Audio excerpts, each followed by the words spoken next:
Interior bedroom night. Close-up on a beautiful woman's face. With her eyes closed, she could be mistaken for Sleeping Beauty. All is well. Sleeping Beauty rouses from her sleep, her eyes calm at first. They become wilder and wilder as she realizes what is happening. Now we pan out to the rest of her body, arms and legs tied to the bedposts. This is Evelyn Santos. She looks like she could be in her 20s, except if you look closely, you could tell from the new wrinkles and just formed crow's feet that she is at least 10 to 15 years older. But of course, she would never let you get that close. Evelyn struggles against the vines to no avail. I cannot believe this. Help! Somebody help me! Evelyn hears rushing, heavy footsteps run toward the stairs. Run up the stairs. The door flings open to reveal Roland, 60s. He huffs and puffs, clearly having had 1 or 50 beers too many. Now, despite all the huffing and puffing, he does not seem like the big bad wolf. Daisy, she's awake. Who are you?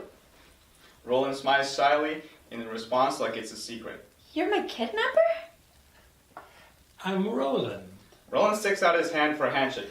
Realizing she is still tied up, slowly puts his hand away. Evelyn sizes up the situation, eyeing him up and down. Look, Roland, I don't know who you are, what you had in mind, or how you got me here, but you seem reasonable. How about you untie me? Daisy will be up soon. Daisy?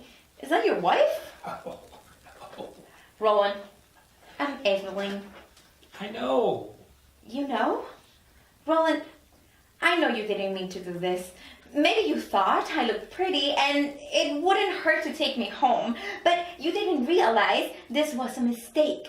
So the only way to correct this is to let me go right now. Roland continues to stand and do nothing. You don't seem like a bad guy. Look, I won't even call the police. Do you think I'm dumb? No, of course not. Oh, good. Because Daisy always says I'm dumb. Evelyn realizes she's dealing with the weak link of the team. Well, I don't know Daisy, but it doesn't seem like she knows much. From the short minute I've spent with you, I can tell you're intelligent, sweet, and not to buy on the eyes. Roland blushes. Let's try this. Come towards me. Roland takes 1 step toward the bed. Another step. Another step forward. 1 more big one. He does as told. This leg. Yes, this one right in front of you. Go ahead and untie me. I'm not supposed to do that. It doesn't matter what you're supposed to do. You have a woman tied to a bed against her will.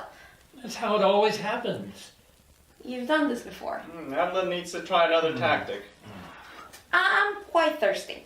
Do you mind grabbing me a glass of water?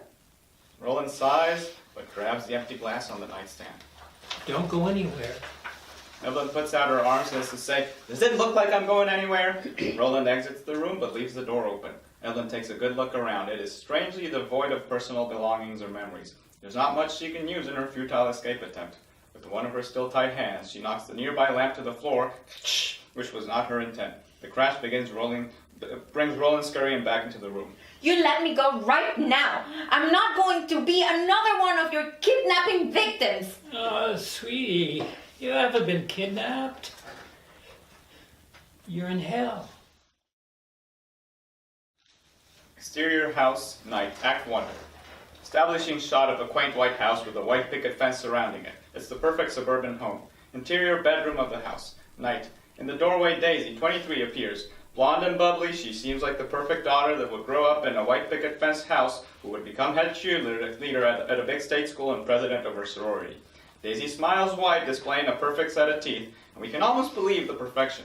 Hi, you must be Evelyn. I'm Daisy. Evelyn, still tied up, stares back at Daisy in disbelief. And you've already met Roland? Roland stands rocking back and forth on his heels, nodding in agreement. Yes, I'm Roland. I must be dreaming. Daisy turns to Roland. You had one job to do. You didn't tell her? I did. I told her she was in hell. Just like that? That's why no one takes you seriously. Daisy rolls her eyes at Roland.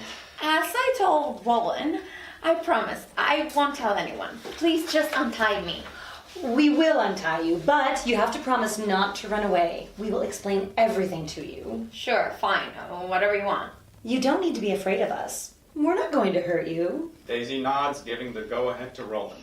Interior kitchen of the house, night. Roland and Evelyn sit across from each other at a small kitchen table.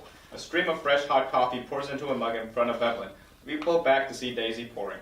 Evelyn pulls the mug towards her lips, but thinks better of it. Could be poison. She puts it back down on the table. So the two of you, you're like the Bonnie and Clyde of kidnapping? No, we're roommates. Here in hell, they assign you to a house with a couple of other people. Sticking to the whole hell scenario? It's not a scenario. It's the truth. Daisy places a folder and a set of keys in front of Evelyn. Here is your welcome package. It has a map. There's a group tour at 9 a.m. if... Evelyn picks up the key by its pitchfork keychain. Yeah, they think they're funny. Hell, pitchfork. So cliche, am I right? What's the key to? The house. Duh. You can't expect me to sit by the door all day and... I need to use the bathroom. Or are there no bathrooms in hell?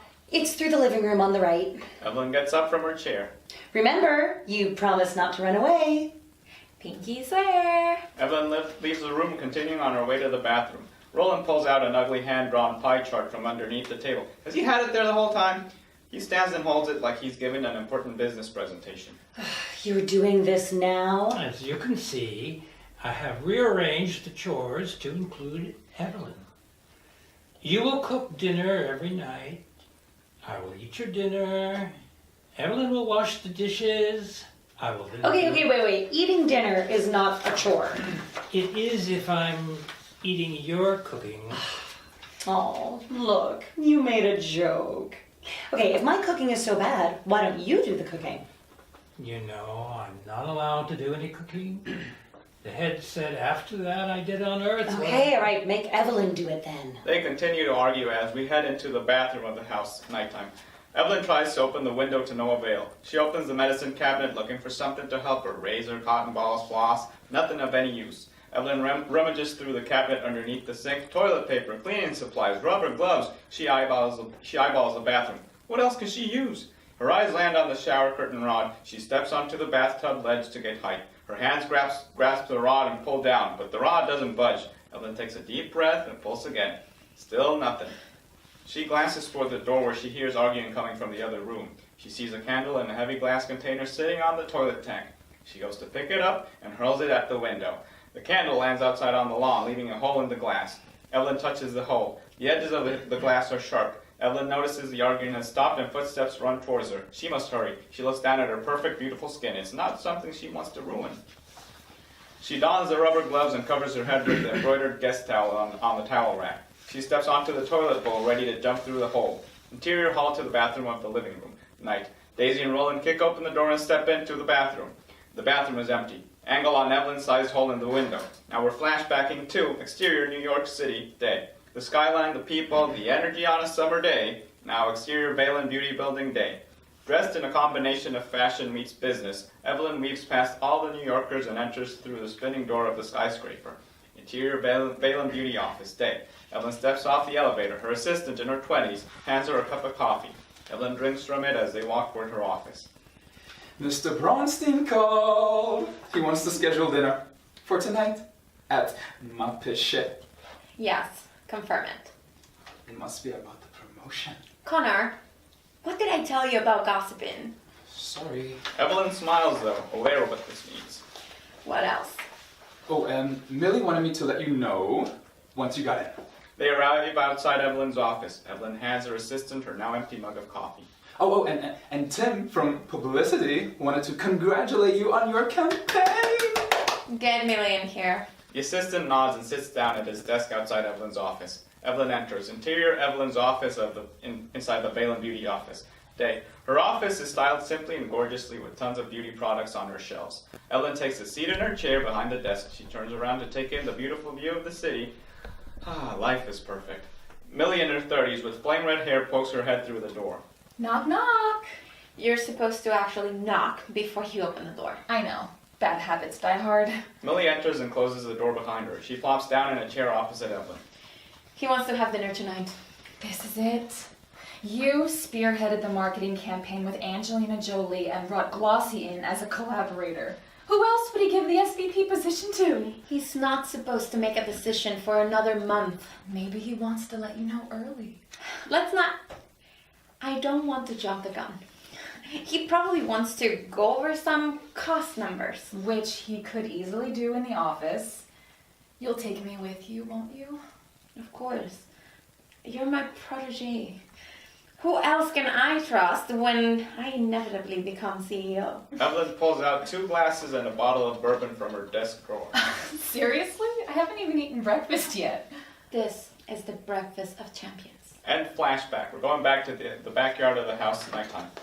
Evelyn aimlessly walks around trying to get cell phone reception. Come on. On the phone we see no service. Oh, she couldn't have gotten very far. Evelyn hides behind a trash can. She peeks her head out and spies Daisy and Roland in front of the house. Angle on Roland and Daisy. This is your fault. My fault? If you hadn't pulled out that fucking chore chart. You told me to divide up the chores. So it's your fault, because you told me to do it. Ugh, we're so fucked. We better find her before the head finds out we let her escape. Okay, you go right, I'll go left. Daisy and Roland go towards the same direction. Oh, right is that way? Daisy points in the opposite direction. Right. They disappear. As the coast clears, Evelyn runs toward the nearest house. Exterior house next door continues. Evelyn bangs on the back door. A light turns on. The back door swings open to reveal Julian.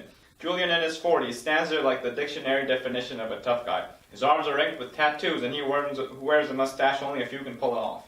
He's one of them. Something I can help you with, man? Evelyn barges into the kitchen of Julian's house, continues. The layout is exactly like the other house. You have to help me. Your neighbors kidnapped me, and I just escaped. Julian looks towards Roland and Daisy's house. All right. One more thing. Don't call me ma'am. Julian leads Evelyn into the living room of Julian's house, continues. Take a seat right here. Evelyn takes a seat on his couch. Let me get you a glass of water. Evelyn eyes the room. Books stacked in piles all over, but there are no photos to show who actually lives in this house. She glances back toward the kitchen where Julian fills a glass of water at the sink. He cradles the phone between his ear and shoulder. He speaks softly into the phone, but Evelyn can hear bits and pieces. Yes, you can pick her up. Won't be long now. Julian hangs up the phone and walks back into the living room. He hands Evelyn the glass of water and sits next to her. Did you call the police already? Someone will be here shortly. I'm Evelyn, by the way. Julian. They sit in awkward silence. What can be said in this situation? Thanks. Evelyn takes a gulp. Do you know them well? Those 2 next door? I mostly keep to myself. Daisy and Roland, they are... I try not to get involved. I don't know how many people they've done this to, but it's appalling. Keeping me tied up like an animal. Who knows what they would have done if I hadn't escaped? How did you escape? Through the bathroom window. Smashed the glass and everything. Looks like you got a cut yourself. Julian touches Evelyn's upper arm and points to a couple of cuts. He goes to the cabinet and takes out a first aid kit. I didn't even notice. Julian takes out an alcohol swab. Looks like there's a shot of glass in one of the cuts. He picks up a tweezer and gently grabs Evelyn's arm. Hold still. Julian uses the tweezer to extract the shard. Evelyn winces as he does so. It doesn't look too bad. There's not even any blood. I should still clean it. Julian and Evelyn's eyes meet. Their faces are extremely close. Julian pulls away first. He goes back into the first aid kit for an alcohol swab. Are you married? Am I married? I'm just trying to make small talk. It makes it a little less odd waiting for the police. I am married. Was married. Which one is it? It's complicated. Isn't it always? Well, even more so down here. Or wherever here may be. Am I still living in New York? How far south are we? It's not necessarily a matter of direction, per se. What are you talking about? What state are we in? We're not in a state. Well, not the United States. Mexico? Did they really take me to Mexico? Listen, I know Your English is pretty good. we're not in Mexico. I know it must be difficult to process. Process what? Evelyn's eyes reach Julian's. Oh no, he believes this is hell too? Evelyn slowly backs away from him on the couch. I know it's not what you want to hear, but You didn't even call the cops, did you? take it easy. You don't want to... Evelyn rises from the couch but feels dizzy and falls to the floor. What did you do to me? The angle on the glass of water. Son of a bitch. Julian goes to Evelyn. Let me help you. Evelyn bats his hands over. Don't touch me. Evelyn crawls towards the door as fast as she can, which is not fast at all. Julian follows behind her, taking baby steps. He bends down to assist her again. I said, son. Ding dong! Julian answers it. Evelyn's point of view from the floor. Two imposing figures stand on the other side. Roland and Daisy. Her world fades to black as she passes out. We flash back to interior condo day. Evelyn admires the stainless steel appliances and the marble countertops awaiting their first use. This unit is a 2-bedroom. The realtor opens the sliding door to the balcony. It's about 1,200 square feet. It's a bit too big for one person living all alone. I'm not sure why you wanted to start looking at 2 bedrooms now, but the other 1-bedrooms I've been showing you might be better suited for your situation. The view is amazing. The co-op board is going to need proof of income. They're going to ask for bank statements, references, credit reports. It's not Look, I can afford this on my own. I'm being promoted to a new position soon. Let's get the paperwork started. Excuse me. Hello? This is she. Again? I'll be right there. I need to get going. Let's get this done ASAP. Evelyn rushes out the door. Interior nursing home day. Evelyn rushes up to the front desk. Where is she? The receptionist points her down the hall like this is just routine. Evelyn heads down the hall and into a room. Interior room of the nursing home day. An orderly tries to soothe an elderly woman. The orderly sees Evelyn and gets up to greet her. Good luck. The orderly leaves to give them their space. Evelyn takes a stool and sits in front of the elderly woman in the armchair. Mom, what is it this time? You have to tell the nurses what's wrong. nothing. Nothing? Except a good-for-nothing daughter. Mom. You stick me in here, and there's nothing but old people. You're one of those old people. You said you'd take care of me in my older age, but sticking me in this trap wasn't exactly what I was hoping for. But I guess being in labor for 20 hours and sending you through Yale wasn't enough. You always do this. You think guilting me will do you any favors? What else am I supposed to do? Beg to live with you? Look, I'm getting promoted. I'll have you out of here in a month, tops. Evelyn's mother smiles smugly. Don't expect a thank you anytime soon. Hand me the Jell-O. End of the flashback. Close-up of Evelyn with her eyes closed. Looks like she's floating. Maybe it was all a dream after all. But no. Roland and Daisy lift her arms and Julian carries her legs. They drop her into a wheelchair. Interior Julian's house night. Thanks for your help, Julian. Yeah, sure. If it wasn't for Roland... It wasn't my fault, Daisy. Let's just get her back before she wakes up. Roland opens the front door for Daisy, who wheels Evelyn out. He waves goodbye to Julian. Exterior suburban street night. Roland and Daisy push Evelyn down the sidewalk. 2-story detached houses with white picket fences line either side of the street. They look perfect, too perfect. A garbage truck comes through, picking up the garbage cans lined outside the houses. Its engine is the loudest noise in this quaint neighborhood. It stops in front of Roland and Daisy. Who's the newbie? Santos. Move it. Evelyn. Hey, ugly. Daisy rolls her eyes and ignores him. Don't be late tomorrow, you hear? I'm pulling a double shift, and I'm trying to get off on time for once. The garbage man dumps the trash in the back of the truck and drives on. Interior living room of the house. Night. A taser pointing 2 inches from the camera slash Evelyn's face as she winks. We don't want to use this. But we will if we have to. I've got this. I thought I was playing the bad cop. We're not playing anything. Evelyn puts her hands up in defeat. You can't put it down. I'm not going to run. Roland lowers the taser, but still points it toward Evelyn. You have died and gone to hell. Look, I can't be that. I was just working at my office. I wrote my rent check. And who are you two? Mr. and Mrs. Devil? No, we just live here. Where's the card? Roland fishes out an index card from his shirt pocket and hands it to Daisy. Daisy reads from it. Evelyn Santos, age 7, had an imaginary best friend named Donkey. What is that? Is that supposed to prove something? Roland hands Daisy another card. Last night, Evelyn had an important meeting, but it did not go as planned. She stayed in her office until 11 p.m., way past when the last employee left to go home with only the cleaning woman to keep her company.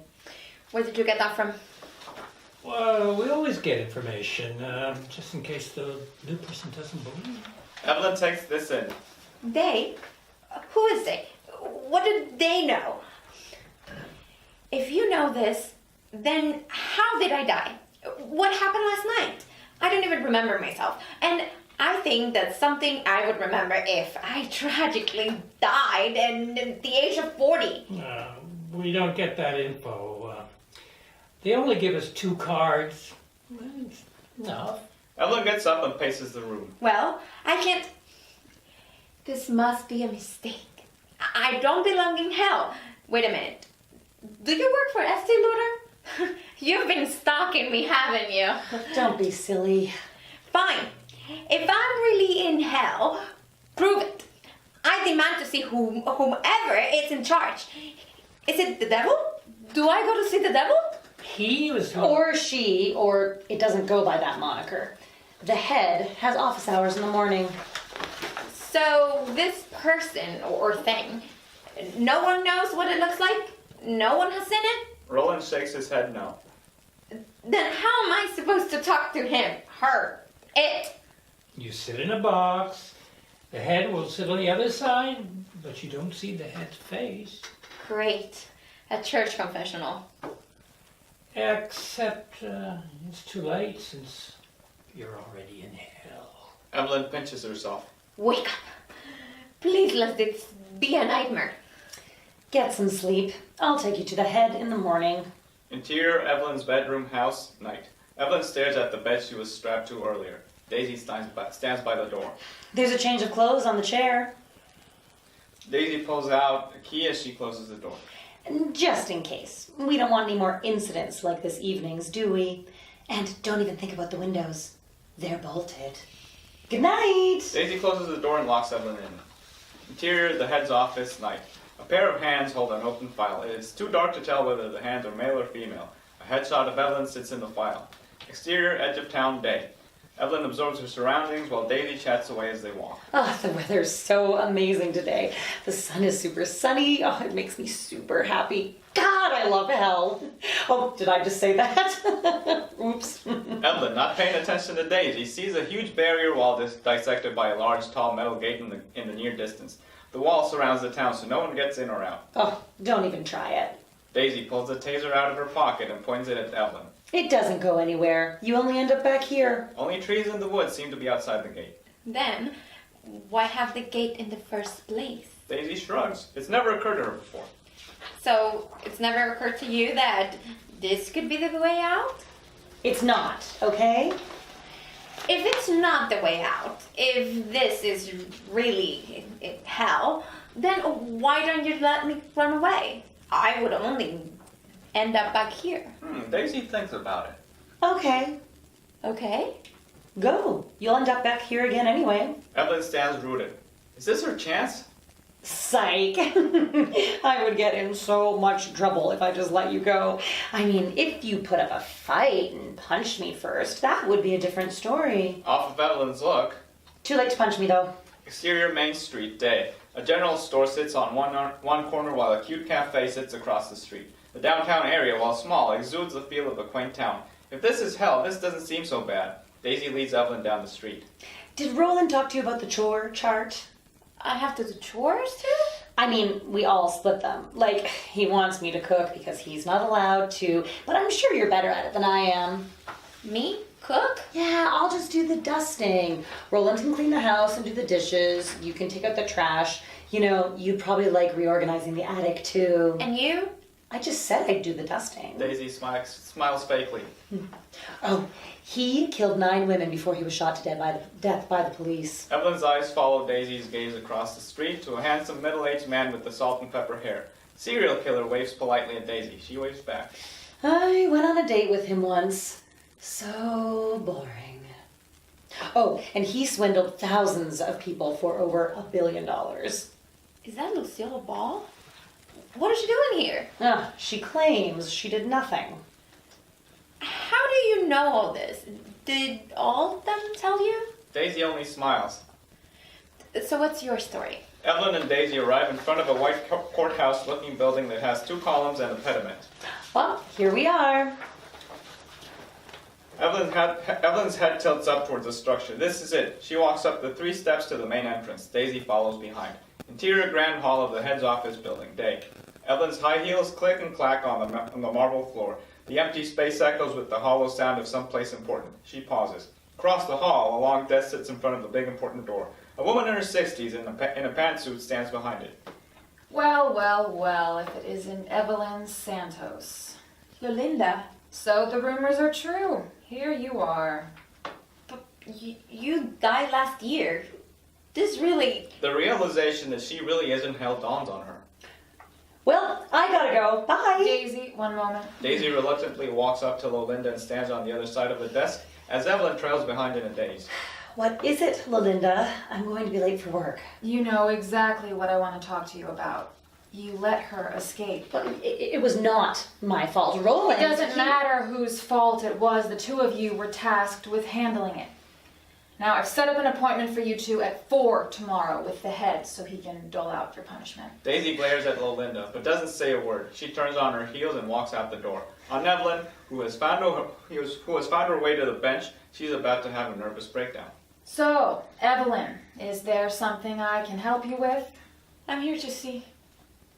But I don't understand. What are you doing here? Well, I was assigned to be the head's secretary. No. I mean, you're supposed to be dead. I am. As much as I hate to admit it, you were right. I ended up in hell. Satisfied? I don't understand. I'm not dead. I'm not supposed to be dead. This must be a mistake. You were stabbed or something. At least that's the rumor going around. Well, anyway, here's your work assignment. Lolinda produces an index card and attempts to hand it over to Evelyn. Evelyn backs away from her and the card and runs out the door. Ugh, I hate newcomers. Exterior hell day. Evelyn runs, adrenaline propelling her. She finally stops to catch her breath. She looks up to find herself in front of the gate out of hell. She looks around to see no one else around. Evelyn grips the bars of the gate and she shakes it, but it doesn't open. She attempts to climb it, but slips right down. Down the street, a tree limb hangs over the other side of the gate. Evelyn races towards the tree. Now we're at the tree. She looks up at the limb towards freedom. Evelyn! Evelyn Santos? Evelyn glances toward the sound of the voice. She sees a handsome man, Smith. Evelyn hastily attempts to climb the tree. Her feet slip down the bark. I need some help over here. 2 nurses rush out of the great nondescript building behind him. The building is simply marked Body Reconstruction Center. They run toward Evelyn, grabbing her feet as Evelyn kicks, but it's 2 against 1, and they finally drag her out of the tree and towards the building. Interior Body Reconstruction Center, day. Smith stands over Evelyn, now strapped to a gurney. Please, please. I'll do better. I promise. I'll donate more. I'll even stop for those damn Greenpeace street hacks. Use your voodoo and send me back. I didn't even get my yearly bonus yet. Evelyn, my name is Smith. You are here in the Body Reconstruction Center. Evelyn finally takes a good look at him. Smith, in his 30s, exudes the epitome of handsome, yet complicated TV doctor. Is there really any other kind? Did you not hear what I just said? I'm not ready to be dead. Unfortunately, that's not something I can help you with. You have been assigned to the BRC for your work assignment. Didn't Lolinda tell you? Lolinda. Running away won't solve your situation. Evelyn stays silent for a moment, accepting this. You can untie me. Smith unstraps her. Interior hall, Body Reconstruction Center, day. Smith and Evelyn walk as he shows her around. So you operate on dead people? Yes! Pointless much? Everybody needs to be in good physical condition in order to contribute to society. Why doesn't the head just poof, make everyone whole again? They stop in front of the operating room. It doesn't work like that. Everyone arrives in hell in the state in which they die. So, like Earl over there, he was somehow got his leg chopped out while he was dying. But you don't know how they were amputated? No, we don't get any of that information. They just show up in an ambulance in front of the hospital. But from the location and the severity of it, it most likely due to a bomb blast. He was probably in a military combat duty when he died. So you're a surgeon. I suppose you can call me that. But here, they refer to me as a BRS, a body reconstruction specialist. A nurse pokes her head out of the operating room. We need you in here. You can watch from out here. Smith goes inside and scrubs in. Evelyn's point of view, a pair of prosthetic legs for the patient sits on a table inside. They look very real. Evelyn, remembering what Lolinda said, checks her arms for any stab wounds. None. She lifts up the bottom of her shirt, revealing her torso. There she finds a long scar. Her fingers move across the wound's remains. She snaps out of her thoughts when she hears commotion in the operating room. The dead patient lifts his head off the table while the anesthesiologist attempts to restrain him. I ain't going back. I ain't going back. I know the way out. Smith puts down his instruments to help the anesthesiologist restrain him. I know the way out. The door. It's in the basement. Follow the red road. The anesthesiologist administers more anesthesia. Don't follow him. It's all about the donuts. The dead patient is out again. Smith proceeds with the operation. Interior hall of the Body Reconstruction Center later. Smith exits the operating room. Didn't want to watch? Evelyn, on the floor with her back propped against the wall, stands when she sees him. What was he talking about? Who? The man without the legs. He said there was a way out of here. Who? Him? Oh, he was under anesthesia. He didn't know what he was saying. Was I a patient here when I first arrived? Not one of mine. So I can't say for sure. Don't you keep records? No, we're not allowed. It's all confidential, even for us. Is it unusual to not know how I died? What's the last thing you remember? I was in my office late at night after I received some bad news. After that, it's pretty blurry. It's not uncommon. It depends on how one died. If it was a traumatic event, the person might experience temporary amnesia. Can you tell me anything about this? Evelyn lifts her shirt, displaying the scar on her abdomen. Smith bends down for a closer examination. Close-up of a scar which looks fresh. It is actually several scars lined up next to each other. Those scars look pretty long, so the instrument must have been pretty long, puncturing your vital organs. Did someone stab me to death? That would be my guess. Smith moves on, eager to change the subject. Evelyn follows him. Were you a doctor in your past, or I don't know what to call it, Earth life? No, I worked in construction, building construction. But when I got to hell, I was placed here. They arrived in the recovery wing of the Body Reconstruction Center. This is the recovery wing. You'll be spending most of your time here.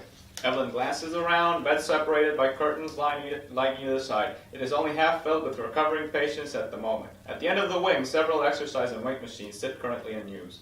At the end over there, you've got an area for physical therapy. Depending on the operation, we'll have to teach a patient how to use a new arm or leg. The nurse wheels in the dead patient whom Smith operated on earlier. Evelyn stares at the dead patient's new legs. They look so real. What am I supposed to do while I'm here? You'll be looking after the patient. Sometimes they wake up and don't know where they are. You expect me to babysit dead people? Do I tell them not to worry because they're already dead and hell is not so bad? They don't come back to life here at the center.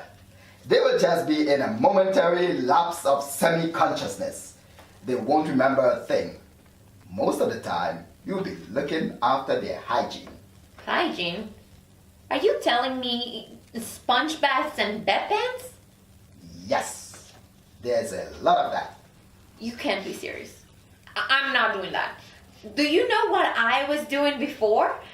This is below me. You don't have a choice. We don't?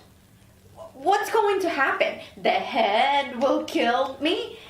Too late. There are fates worse than death. And this is it.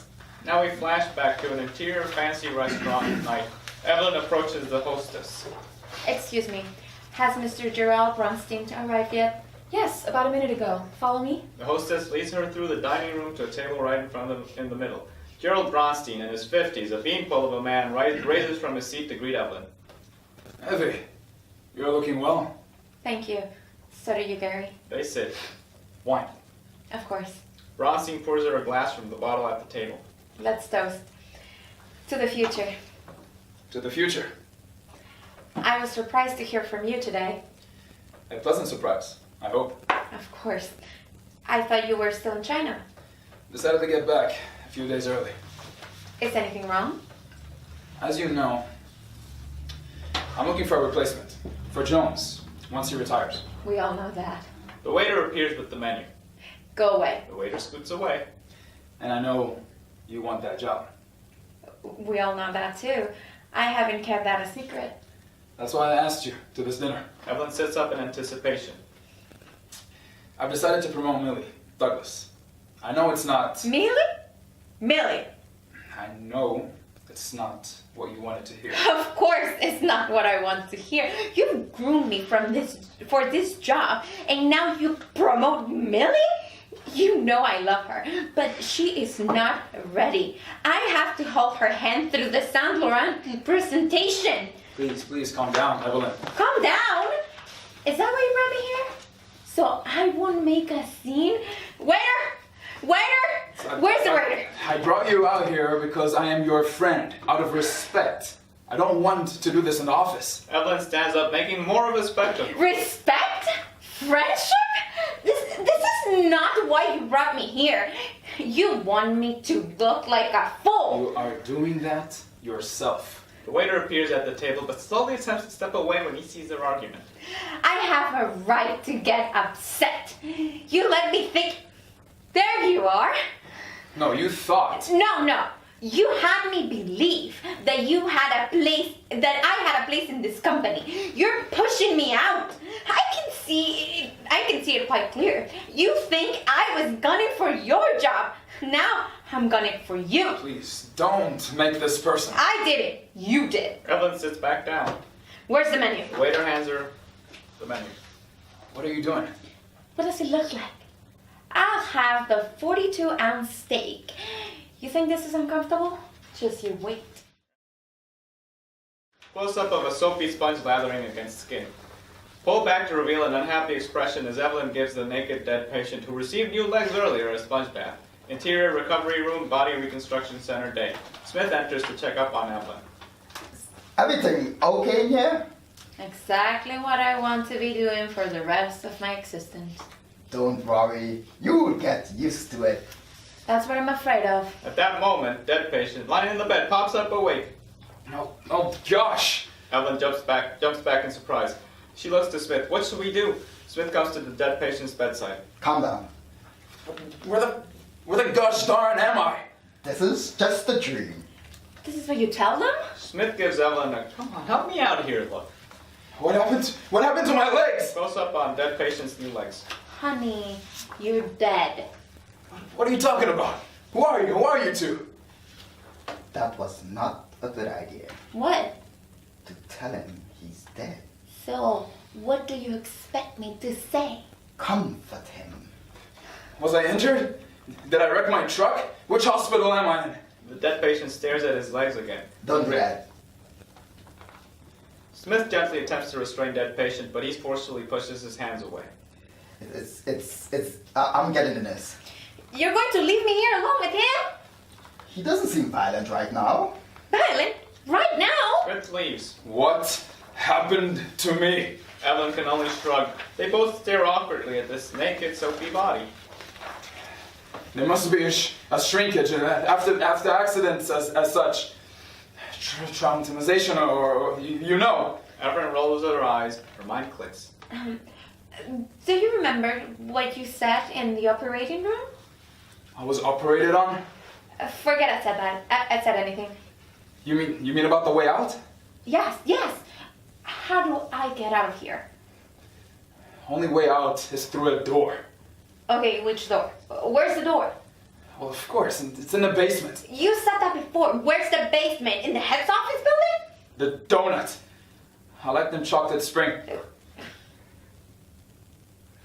He should get a double dose. The nurse walks towards the bed with a huge needle. Wait, no! He was The nurse gives the dead patient the shot and it knocks him right out. I told you before, he's speaking nonsense. There are consequences if you try to escape. Smith leaves before she can ask him any more. Interior grand hall of the head's office building day. Roland and Daisy sit on a bench with worried looks. What do you think will happen? Shut up. I hope the head doesn't make me eat broccoli again. Shudders at the thought. Or maybe it was... Do you want me to shut it for you? Roland shuts it, looking more exasperated than scared. Daisy, Roland, the head's ready for you. Daisy takes a deep breath before she rises. Roland tries to take her hand in comfort, but she shoves it right away. Together they walk towards the massive double doors behind Lolinda and push them open. A blinding darkness engulfs them. Interior living room of the house, nighttime. Roland and Daisy enter from the front door. Evelyn stops snooping as Daisy blazes past her and heads straight for the kitchen.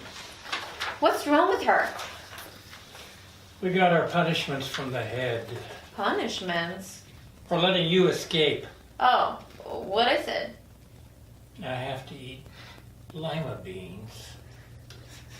Daisy won't tell me what the head gave her. At that moment, Daisy runs out of the kitchen with a nice knife held above her head. She aims for Evelyn. Evelyn steps back and falls on the couch as Daisy jumps on top of her. Evelyn holds Daisy's wrists an arm length away. The point of the knife dangles perilously close. Daisy, stop! This is your fault. Roland, are you going to stop her? What do you want me to do? Hold her back! Don't you come near me, Roland. Evelyn and Daisy's struggle leads them to fall to the floor. At least tell me what your punishment. The head's aging me a year. What? I'm going to be 24. No. The head is making me old. With that, Daisy plunges the knife into Evelyn's abdomen. Evelyn's eyes widen in pain, but also as memories come back, rushing back. Flashback to interior Bronstein's office, Valen Beauty Center, night. The business day has long been over. All is quiet except for the buzz of a nearby vacuum cleaner. Evelyn tosses aside a picture of Bronstein's family in search of something. She goes through the desk drawers in a rush, finds nothing. On her hands and knees, she spies a flash drive taped to the underside of the desk. Evelyn pockets it into her purse. The buzz of the vacuum cleaner stops outside the door. Now we angle on the cleaning woman as she sits in a chair and eats dinner out of a Tupperware container. Evelyn sees this and stands in the doorway with eyes on the cleaning woman. They lock eyes. You'll want some? The cleaning woman holds out the Tupperware container. What is it? Eggplant curry. The cleaning woman offers a fork. Interior Valen Beauty Building, night. Exterior Valen Beauty Building, night. Evelyn exits, speaking into her cell phone. Meet me at Columbus Circle in 15 minutes. You owe me a favor. Exterior Central Park South, night. Evelyn walks along a mostly empty street just below Central Park. She glances back, unable to shake the feeling of being followed. Only a group of tourists take photos. Evelyn checks her purse, making sure she still has the drive. At that moment, a slight person in a pulled-up hoodie person, runs up behind her and tries to snatch her purse. Neither we nor Evelyn see hoodie person's face. Evelyn holds onto her purse tight and runs across the traffic, dodging cars. Hoodie person follows. Exterior fancy hotel, nighttime. Evelyn flies through the door that the doorman opens. Welcome to the... Hoodie person flies in after her. Interior fancy hotel, night. Evelyn rushes through the lobby, dodging guests and luggage. She slips out the doors in the exterior back of the fancy hotel. Hoodie person comes out but doesn't see Evelyn. Runs up behind her and jumps on her back. They struggle for the purse and end up rolling down the grass. They land in front of a construction area. Under a light, Evelyn finally sees Hoodie person's face, but we still don't. Why am I not surprised? With Evelyn's momentary shock, Hoodie person snatches the purse and pushes it to his or her feet. But Evelyn pulls on Hoodie person's leg, causing him or her to fall. Evelyn pounces on top. Hoodie person's hand scraps dirt and grass, but comes across an iron spike. You think you know what's this about? What did Bronstein tell you? I'm bringing you down with him. Close up as Evelyn grins. Valen Beauty is not. Evelyn's face goes slack as we end the flashback. Now we match cut to the interior living room house night.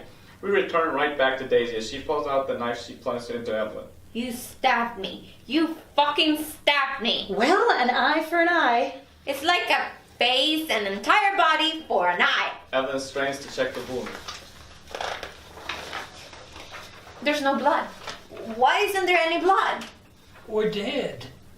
I know we're dead, but Oh, so now you believe us. what about... I've been using the bathroom. You don't really need to pee.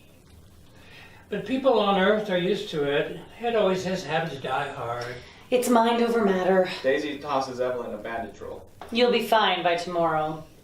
But why do I have gashes when there's no blood? Daisy's attention veers towards the mirror. Oh my god, I think I see a wrinkle. You think too much. For once, Roland's right. Roland, look here. What does that look like? On Evelyn, she's as exhausted and confused as ever. Exterior house night. Evelyn steps out of the front door. She takes in a breath of fresh air. Not trying to run away again, are you? Evelyn turns to Julian standing on his front lawn. There's no place to go. It gets easier. Really? Not really. I'm just trying to make you feel better. How long have you been here? 12, 13 years, something like that. So, what did you do? Why did you end up here? It wasn't one thing. It was like a million little things. Daisy comes out. You're the one who created this chore chart in the first place, and now you don't even know how to read it? Roland comes out after Daisy. No, I didn't. You're not being fair. Okay, we can take it to a vote. Can we discuss this later? Good night. Wait! Julian, in his own head, heads inside the house. Daisy and Roland continue to argue as they follow Evelyn into the house. Interior bathroom house night. Evelyn enters and sees the window she jumped out of earlier duct taped together. She lifts the toilet lid but stops, remembering what Daisy and Roland said earlier about mind over matter. She puts the lid back down. At the sink, she squeezes toothpaste onto her toothbrush. Again, she stops midway. Does this not matter either? She shrugs. Can't give it all up at once. Evelyn continues brushing. Interior hallway house night. Evelyn hears a faint noise. What is it?